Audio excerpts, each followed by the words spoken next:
बिस्मिल्लाहिर्रहमानिर्रहीम, अस्सलाम वालेकुम। हमने कल लास्ट टॉपिक किया था empirical relation between mean, median और एंड मोड। अगर आपका डाटा सिमेट्रिकल होता है तो इसमें मीन, मीडियन, मोड आपके तीनों इक्वल होते हैं। अगर आपका डाटा एसिमेट्रिकल होता है, एसिमेट्रिकल का मतलब होता है पॉजिटिवली स्क्यूड हो या नेगेटिवली स्क्यूड हो, यानी कि स्क्यूड डाटा हो, तो फिर उसके लिए हम ये वाला रिलेशन यूज़ करते हैं। ठीक है, अगर आपको मीडियन और मीन की वैल्यू गिवन हो और आपको मोड निकालने के लिए कह दें, या अगर आपको मोड की और मीडियन की वैल्यू गिवन हो और मीन निकालने के लिए कह दें, तो आप इस रिलेशन के थ्रू रीअरेंज करके निकालेंगे। ये सिर्फ और सिर्फ जे शेप या एक्सट्रीमली स्क्यू डिस्ट्रीब्यूशन में होगा empirical relation, sorry skew data में होगा। बेसिकली ये वाला रिलेशनशिप एग्जिस्ट करेगा, सिमेट्रिक में ये एग्जिस्ट नहीं करेगा। नेक्स्ट टॉपिक आज हमारा बॉक्स प्लॉट्स क्या है। बॉक्स प्लॉट बेसिकली जो है हमें जो जिस तरह से हिस्टोग्राम बताता है कि हमारे डाटा की शेप क्या है, उसमें सिमेट्रिक है हमारा डाटा या फिर पॉजिटिव स्क्यूड है या नेगेटिव स्क्यूड है या उसमें आउटलायर है, ये सारी चीज़ें हमें बॉक्स प्लॉट के थ्रू पता चलती हैं। अब आउटलायर क्या होता है ये भी आप ये बॉक्स प्लॉट के बाद मैं आउटलायर पे भी आऊँगी। फिलहाल अपने माइंड में रखिए कि आउटलायर के बारे में भी हमें ये बताता है, डाटा की सिमेट्री के बारे में, डाटा की स्क्यूनेस के बारे में, ये सब के बारे में हमें बॉक्स प्लॉट बताता है। अब बॉक्स प्लॉट है क्या basically? The box plot, which are graphically very simple, are based on a median, a measure of location and interquartile range.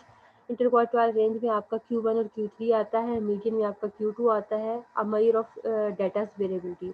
They are informative and effective for comparing two and more data sets. अगर आपने दो या दो से ज़्यादा data sets को compare करना हो तो इसके लिए भी आप ये बॉक्स प्लॉट बेसिकली यूज़ करते हैं। Box plot is constructed by drawing rectangle. अब ये जो मैनुअल करते हैं उनके लिए कि उन्होंने पहले बाय हैंड Q1 निकालेंगे, फिर Q3 कैलकुलेट करेंगे, फिर मीडियन कैलकुलेट करेंगे और फिर उसको प्लॉट करेंगे। जो इनका दरमियान में प्लस पॉइंट आ रहा है ये इनका Q2 होता है या मीडियन होता है।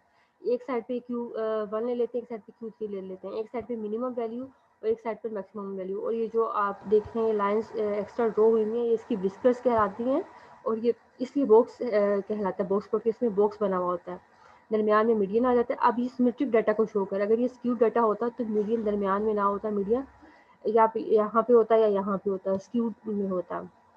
लेकिन ये जो है बेसिकली आपको एक सिमेट्रिक डाटा की जो है शो कर रहा है रिजल्ट। अब इसको करके देखते हैं कि कैसे होगा। हमने एग्जाम्पल 3.13 का डाटा एंटर करना है SPSS में। सबसे पहले हम वेरिएबल व्यू में गए, हमने लोअर, अपर और एफ ऐड कर लिया, एंटर कर लिया और उसको डेसिमल 0 कर दिया। ठीक है, अगर आपके पास एक्स हो और एफ हो तो फिर आपको लोअर अपर एंटर करने की जरूरत नहीं। अब आप जस्ट मिड पॉइंट एंटर करेंगे और फ्रीक्वेंसी एंटर करेंगे, दो आपके फिर ये बन जाएंगे वेरिएबल। अब यहाँ पे हमारे पास हमने लोअर एंटर कर लिया, अपर एंटर कर लिया, फ्रीक्वेंसी एंटर कर ली। और जब भी फ्रीक्वेंसी होता है तो फर्स्ट स्टेप हमारा क्या होता है, वेट केसेस बाय एफ। इसकी कमांड्स ये हैं, देखिए। फर्स्ट स्टेप होगा हमारा वेट केसेस बाय एफ करेंगे। सेकंड स्टेप हमारा ये होगा कि हमने ट्रांसफॉर्म कंप्यूट वेरिएबल में जाकर एक्स वेरिएबल अपना कैलकुलेट करना है, यानी कि मिड पॉइंट कैलकुलेट करेंगे। थर्ड में हम जो ये ग्राफ और ये समराइज सेपरेट वेरिएबल्स में जाके बॉक्स प्लॉट को ड्रॉ करेंगे। तो सबसे पहले हम करते हैं वेट केसेस, डाटा पे गए, डाटा से हम वेट केसेस जो लास्ट में ऑप्शन है वेट केसेस बाय एफ किया और ओके कर दिया। नेक्स्ट सेकंड स्टेप है हमारा कि हमने न्यू वेरिएबल जनरेट करना है मिड पॉइंट। अगर मिड पॉइंट ही गिवन है तो मिड पॉइंट को एंटर करेंगे, अगर नहीं गिवन तो आप अपनी लोअर और अपर क्लासेस को एंटर कर लेंगे और उससे मिड पॉइंट कैलकुलेट कर लेंगे। अब मिड पॉइंट का नाम हम रख देते हैं एक्स। टारगेट वेरिएबल में हमेशा वो आता है जो वेरिएबल आप जो जनरेट करना चाह रहे हैं उसका नाम हमने एक्स रख दिया कि मिड पॉइंट है। न्यूमेरिक एक्सप्रेशन में गए, यहाँ से हम इस जो विंडो में हमारे पास सारे जो हैं बेसिकली है सिम्बल्स, हम उनको यूज़ करके सबसे पहले हमने ब्रैकेट को एंटर किया, इसके बाद हम यहाँ से लोअर को मूव किया, प्लस लिखा, प्लस को मूव किया, अपर को मूव किया। हमारे पास यही होता है ना, lower plus upper divided by 2। ये यहाँ से हमने इस कैटलॉग से एंटर कर लिया, lower plus upper divided by 2। ये ब्रैकेट डालना ज़रूरी है, अदरवाइज़ ये सही नहीं निकलेगा। यहाँ से हमने ओके कर लिया। इसके बाद हमारे पास ये एक्स जो है वेरिएबल कैलकुलेट होकर आ गया। फर्स्ट में हमने वेट केसेस किया, सेकंड स्टेप में जो है हमने ट्रांसफॉर्म करके न्यू वेरिएबल जनरेट कर लिया मिड पॉइंट। थर्ड पे जो हम जाएंगे इसके बाद ग्राफ पर, ग्राफ से लेगेसी डायलॉग से हम जाएंगे बॉक्स प्लॉट हमने करना है तो बॉक्स प्लॉट पे क्लिक कर देंगे। नेक्स्ट इसके बाद हम सिंपल करेंगे और फर्स्ट ही समराइज सेपरेट वेरिएबल, सेकंड जो है option summarize of separate variables पे जो है क्लिक किया, डिफाइन पे क्लिक किया। यहाँ से हमने बॉक्स रिप्रेजेंट में एक्स को मूव कर देंगे और ओके कर देंगे।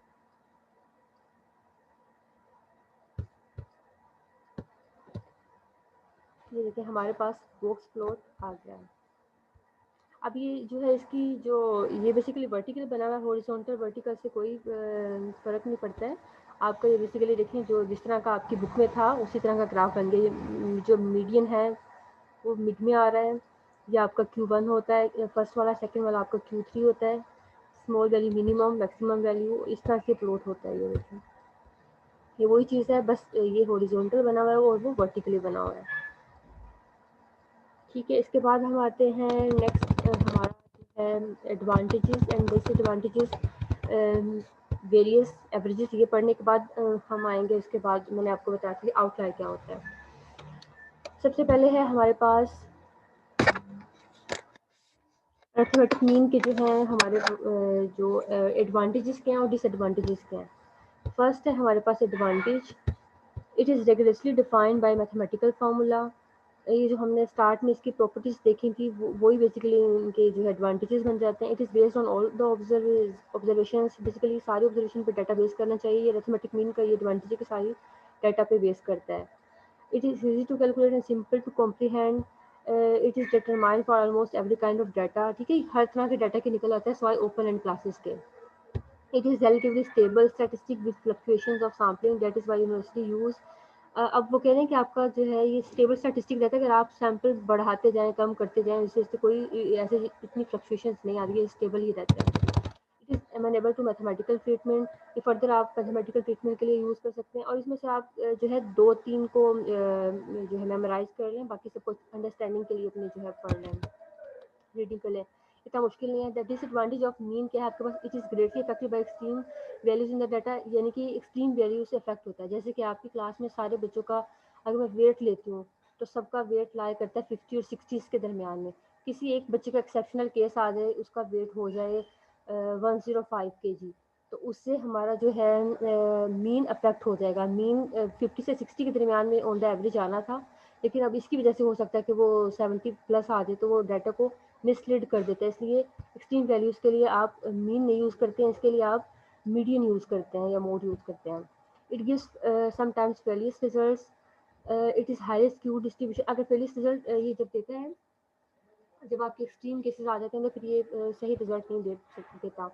It in highly skewed distribution the mean is not appropriate measure of average. ये भी वही चीज़ें रिपीट हो रही हैं एक तरह से। If the group data have open and classes, ये भी मैंने आपको बताया, जब ओपन एंड क्लासेस होती हैं तो आप उसका मीन कैलकुलेट नहीं कर सकते। ओपन एंड क्लासेस में आपको फर्स्ट क्लास का लोअर नहीं गिवन होता और लास्ट क्लास का अपर नहीं गिवन होता, तो इस वजह से आप मिड पॉइंट नहीं कैलकुलेट कर सकते इन दोनों पॉइंट्स के, और मिड पॉइंट के बगैर हमारा जो है मीन नहीं निकलता है। नेक्स्ट इसके बाद ज्योमेट्रिक मीन तो आपके कोर्स में नहीं था, हार्मोनिक मीन भी नहीं था, मीडियन पे आ जाते हैं। The advantages of median are, it is easy to calculate it and understand. Median आपको बताए अगर बाय हैंड भी करते हैं आप तो इसकी पे कमांड से सारा आ जाता है, लेकिन अगर इसे बाय हैंड भी करते हैं तो ये बहुत ईजी है। It is located even when the values are not capable of mathematic quantitative measurement। आपके पास क्वालिटेटिव डाटा होगा, आप उसका भी मीडियन निकाल सकते हो। अगर मैं आपकी क्लास का मीडियन निकालती हूँ, किसी क्लास में नंबर ऑफ जो है स्टूडेंट्स के, मतलब स्टूडेंट्स का जो आई कलर निकालती हूँ, कुछ इस तरह से मीडियन निकालती हूँ, तो क्वालिटेटिव डाटा का भी आप निकाल सकते हैं। मीन जो है वो क्वांटिटेटिव डाटा के साथ ही डील करता है। It is not affected by extreme values. It can be computed even when the frequency distribution involve open-end classes like those of income and prices। अब ओपन एंड क्लासेस जो है median निकाल सकते हैं आप, उसमें आपको लोअर नहीं गिवन होती अपर, तो मीडियन है तो डील दरमियान वाली वैल्यू से करना होता है। मिडल से उसने ना स्टार्टिंग को देखना होता है ना लास्ट को, मिडल वाले डाटा को देखना होता है, इसलिए ओपन एंड क्लासेस में आप इसको यूज़ कर सकते हैं। It is highly skewed distribution, median is an appropriate which to use. जब अगर आपका डाटा स्क्यूड हो जाता है तो आप उसको यूज़ कर सकते हैं। अब देखें आप जो डिसएडवांटेज थे आपके मीन के, वो सारे इसके एडवांटेज बन गए हैं एक तरह से। नेक्स्ट जो इसके डिसएडवांटेज होंगे वो मीन के एडवांटेज होंगे। It is not rigorously defined, वो रिग्रेसली डिफाइंड था। It is not capable of landing itself for the statistical treatment, जबकि वो फॉर द स्टैटिस्टिकल ट्रीटमेंट के लिए कैपेबल था। जो इसके डिसएडवांटेज हैं वो उसके एडवांटेज थे। It necessitates the arrangement of data into an array which can be tedious and time consuming for large data set. ये आप मैनुअल नहीं करें, अगर मैनुअल करते तो आपको पता है कि अगर डाटा बहुत ज़्यादा बड़ा होता है, एक इसमें मीडियम में आपने सबसे पहला स्टेप करना होता है डाटा को अरेंज करना। तो अरेंज करने के लिए फिर आपका जो है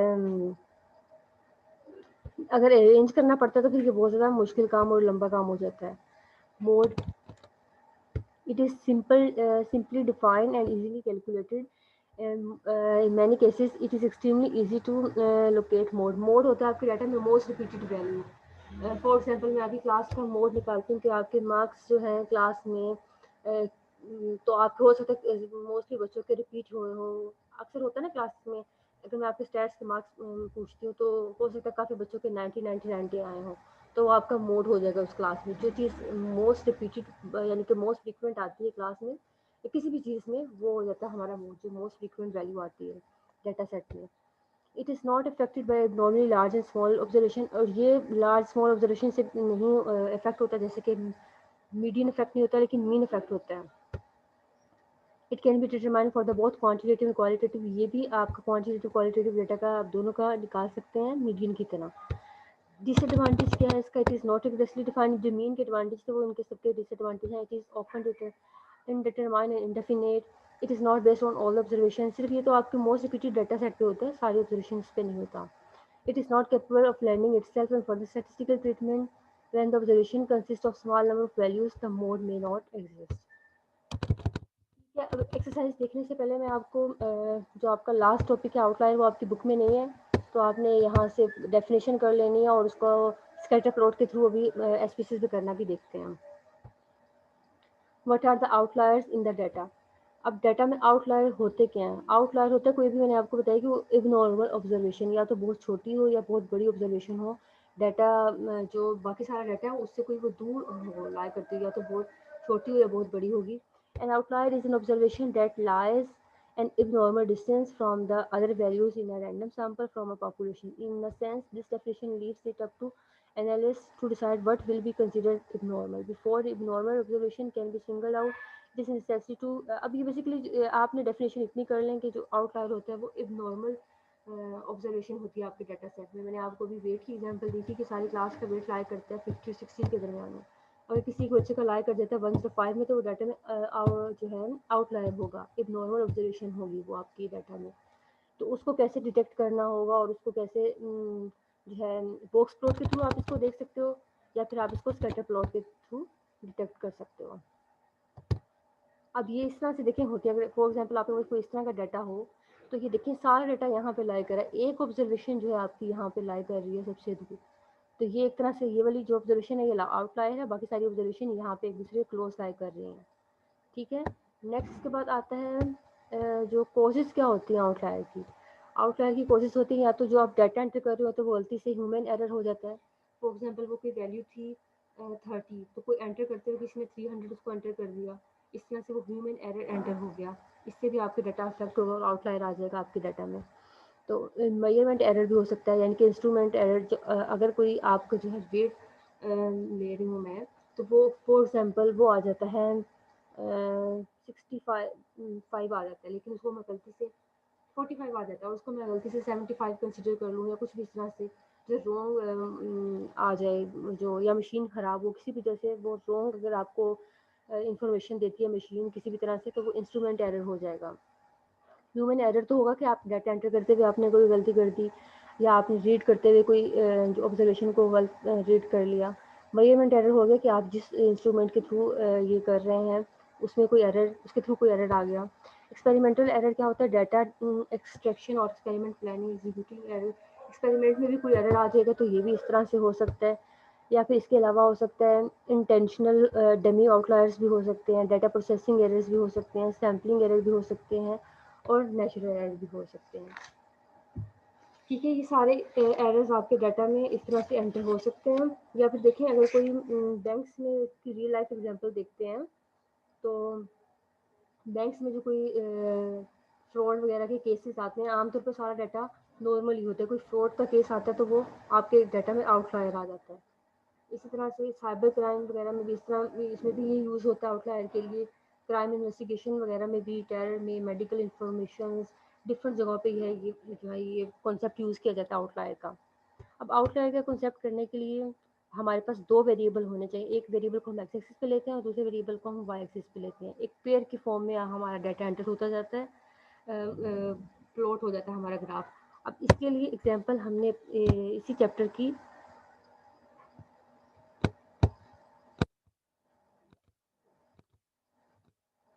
3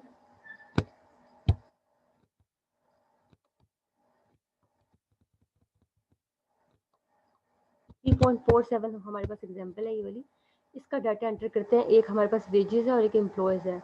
ये क्वेश्चन में करना तो कुछ और है, लेकिन मीडियन निकालना है और मॉडल का मतलब है मोड, और मीडियन वेजेस का मतलब है मीडियन आपने कैलकुलेट करना है। लेकिन हम इस डाटा को लेकर इसमें स्कैटर प्लॉट भी बनाना सीखते हैं कि कैसे बनाता है। एक हमारे पास दो वेरिएबल्स हैं, एक वेजेस है और एक एम्प्लॉयज़ है। एक्स और वाई भी हो सकता है, कुछ भी दो वेरिएबल्स हो सकते हैं।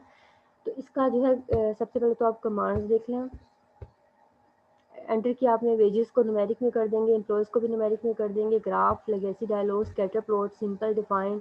वाई एक्सिस पे आपने एम्प्लॉयज़ को लेके, एक्स एक्सिस पे आप वेजेस को लेके, और जो है इसके बाद ओके कर दिया।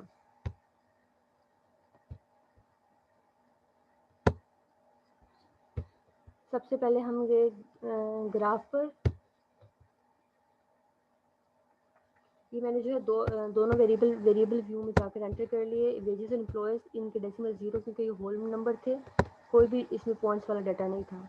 तो इसमें जो है सबसे पहले ग्राफ पर गए, इसके बाद लेगेसी में, लेगेसी से यहाँ से हमने बनाना है स्कैटर प्लॉट। स्कैटर प्लॉट पे क्लिक किया और सिंपल स्कैटर बनाना है हमने। ये वाले कोई स्कैटर 3D या ये मैट्रिक्स वाले नहीं, सिंपल पे क्लिक किया, डिफाइन पे क्लिक किया। यहाँ से वाई एक्सिस पे आप कितनी मर्जी, आप जिसको वाई एक्सिस पे लेके जाएं, जिसको मर्जी एक्स एक्सिस पे लेके जाएं। तो हम वाई एक्सिस पे अपने जो है एम्प्लॉयज़ को सेकंड वेरिएबल को ले जाते हैं। फर्स्ट पे जो हमारा वेरिएबल वेजेस था उसको एक्स पे ले गए। नेक्स्ट टाइटल में जाके आप उसको टाइटल दे सकते हैं कि ये आप क्या बना रहे हैं, स्कैटर प्लॉट। नेक्स्ट इसके बाद आप दे सकते हैं कि जो भी आप बना रहे हैं सब टाइटल के स्टैटिस्टिक्स के जो हैं चार्ट्स हैं, या फिर जो भी आप इसको नेक्स्ट प्लॉट में लिखना चाहें और सब टाइटल में, वो आप दे सकते हैं। हमने कंटिन्यू किया और यहाँ से ओके कर देंगे।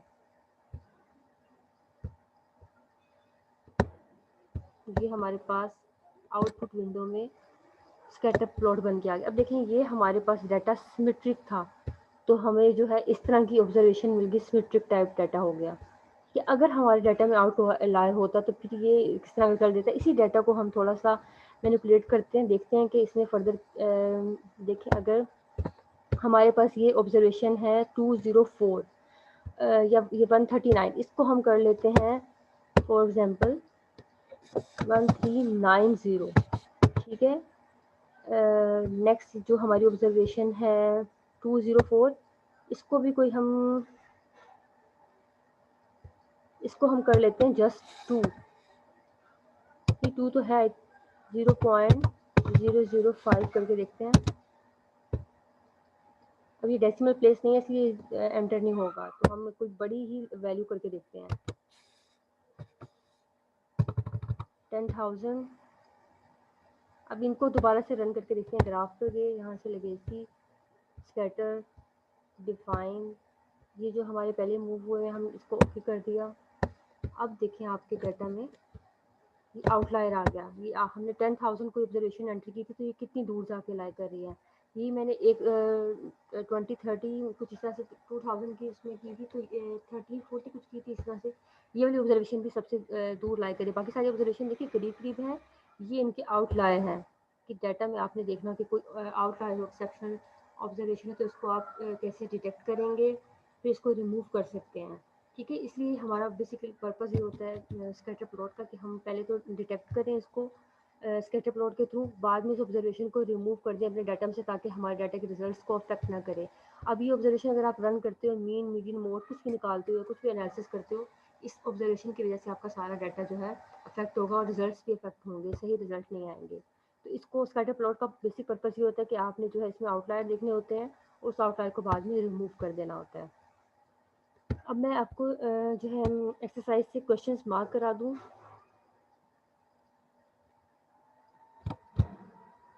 एक्सरसाइज में सबसे पहले तो ट्रू फॉल्स को देख लेते हैं। A measure of central tendency is a quantitative value. अब ये आपकी क्वांटिटेटिव वैल्यू होती है या क्वालिटेटिव वैल्यू होती है? ये ट्रू है, हमारी क्वांटिटेटिव वैल्यू होती है। The mean of the sample always divide the data. अब मीन नहीं, हमारा मीडियन जो है वो डाटा को टू इक्वल पार्ट्स में डिवाइड करता है। यहाँ पे फॉल्स आएगा और मीडियन आएगा।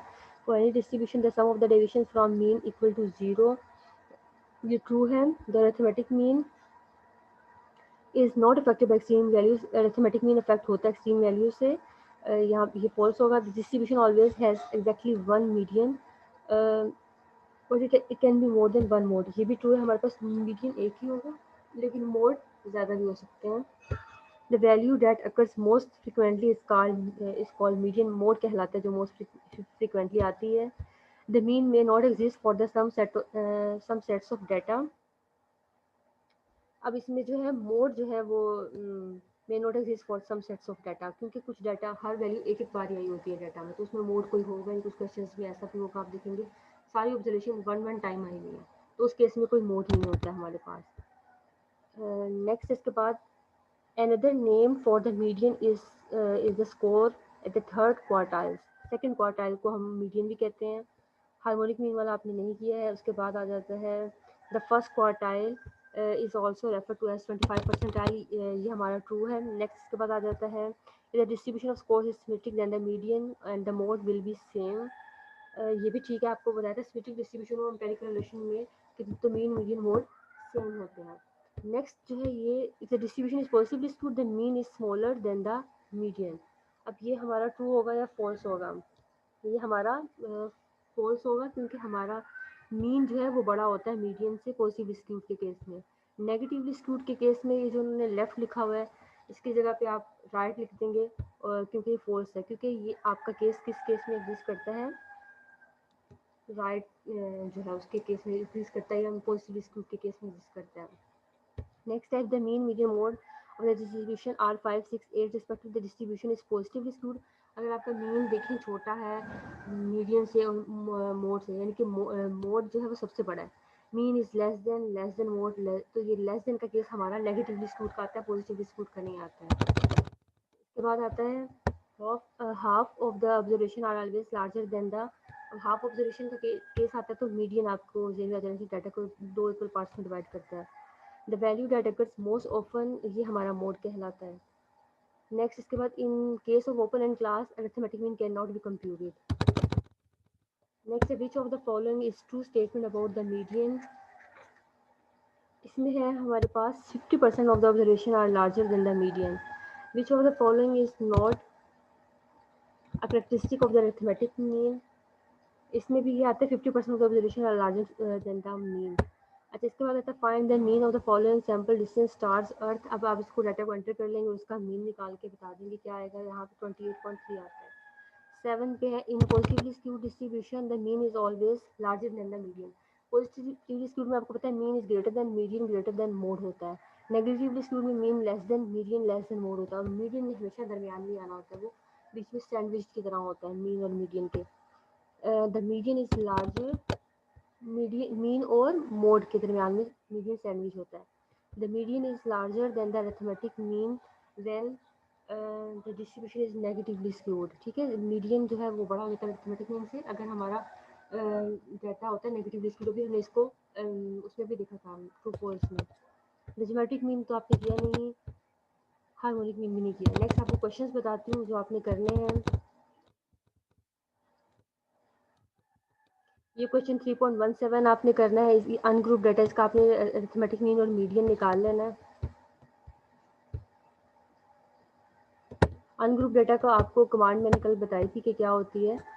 जस्ट आपने जो है एनालाइज और वहाँ से उसमें जाना है डिस्क्रिप्टिव स्टैटिस्टिक में, फ्रीक्वेंसीज में एक्स वेरिएबल को मूव करेंगे, और मीन मीडियन मोड जो मर्जी आप, और क्वार्टाइल्स परसेंटाइल्स जो जो आपको चाहिए होंगे रिक्वायर, वो आप हाईलाइट करेंगे और आप कैलकुलेट कर लेंगे।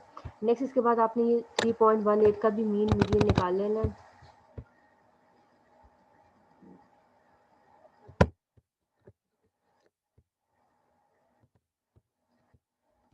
इसके बाद आते हैं एग्जाम्पल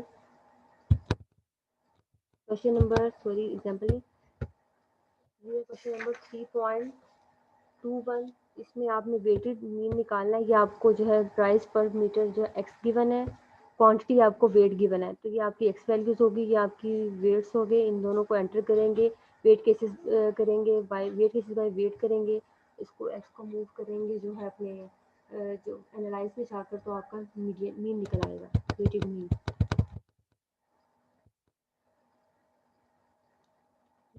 उसके बाद आ जाए, ये भी आपका वेट केसेस उसका ही आप चाहे ना करें। नेक्स्ट इसके बाद आता है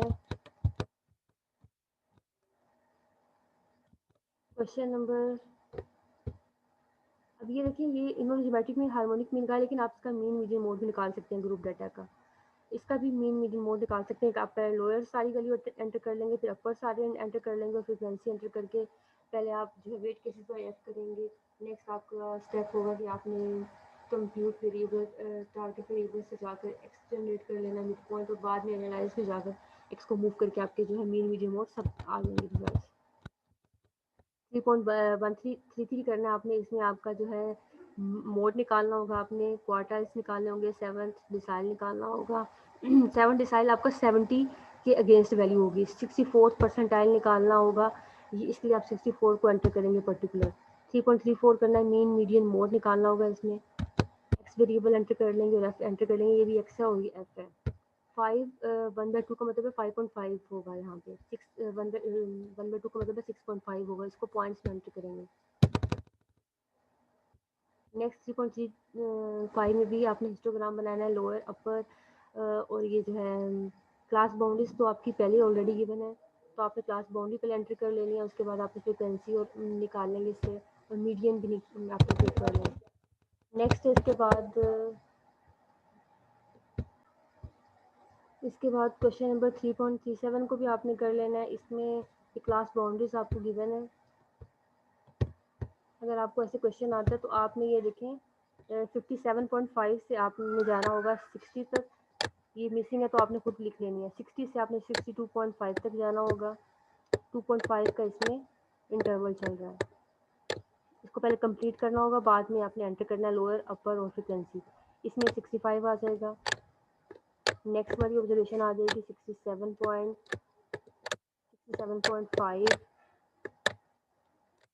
नेक्स्ट आ जाएगी 70,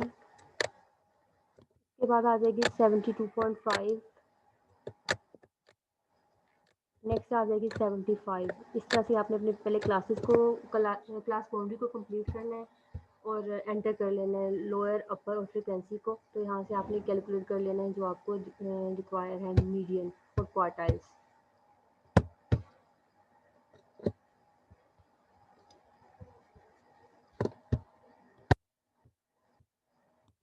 उसके बाद है एग्जांपल 3.38। इसमें भी आपको क्लासेस गिवन है, फ्रीक्वेंसी गिवन है। ये क्लासेस इसके आगे आ जाएंगी, ये वाली क्लासेस उससे आगे आ जाएंगी। तो एक तरह से काफ़ी ज़्यादा क्लासेस हैं और उनकी फ्रीक्वेंसी आपने लोअर्स एंटर करने हैं, अपर्स एंटर करने हैं, फ्रीक्वेंसी एंटर करनी है, और सेम वो तीनों स्टेप्स करने हैं, और इससे आपने कैलकुलेट करना है मीडियन। सेम अगर ये वाला क्वेश्चन भी अगर करना है तो ये भी इसी तरह से हो जाएगा। 3.41 को आपने ज़रूर करना है, इसमें मीन मीडियन मोड और 2 क्वार्टाइल्स, ये सारी चीज़ें कैलकुलेट करनी है। 3.42 में भी आपने एक्स और एफ एंटर करके इसमें भी आपने निकाल लेना है मीन और मीडियन मोड और क्वार्टाइल्स की। इन्होंने इनकी वैल्यूज़ भी बता दी हैं और आपने खुद कैलकुलेट करके देख लेनी कि वाकई रिजल्ट आता है या नहीं आता है। इसमें भी आपने लोअर अपर फ्रिक्वेंसी एंटर करनी है और ये क्वेश्चन 3.43 भी हो जाएगा। 3.45 में भी आपने जो है लोअर अपर फ्रिक्वेंसी एंटर करनी है, मीन मीडियन मोड। इस तरह क्वेश्चन अक्सर पेपर में आ भी जाते हैं, आपको पूरा क्वेश्चन दे देंगे एज इट इज़ और कह देंगे मीन मीडियन मोड जो है कैलकुलेट करें। नेक्स्ट ये भी सेम इसी तरह का क्वेश्चन है, मीन मीडियन मोड कैलकुलेट करना है। ये तीनों तो बहुत ही इंपॉर्टेंट क्वेश्चन है। इसमें भी आपने एक्स एंटर कर लेना है, फ्रिक्वेंसी एंटर कर लेनी है, मीन मीडियन मोड, सब चीज़ें कैलकुलेट कर रहे हैं। यहाँ आपकी एक्सरसाइज और ये चैप्टर कंप्लीट हो गया। कोई क्वेश्चन हो तो आप पूछ सकते हैं।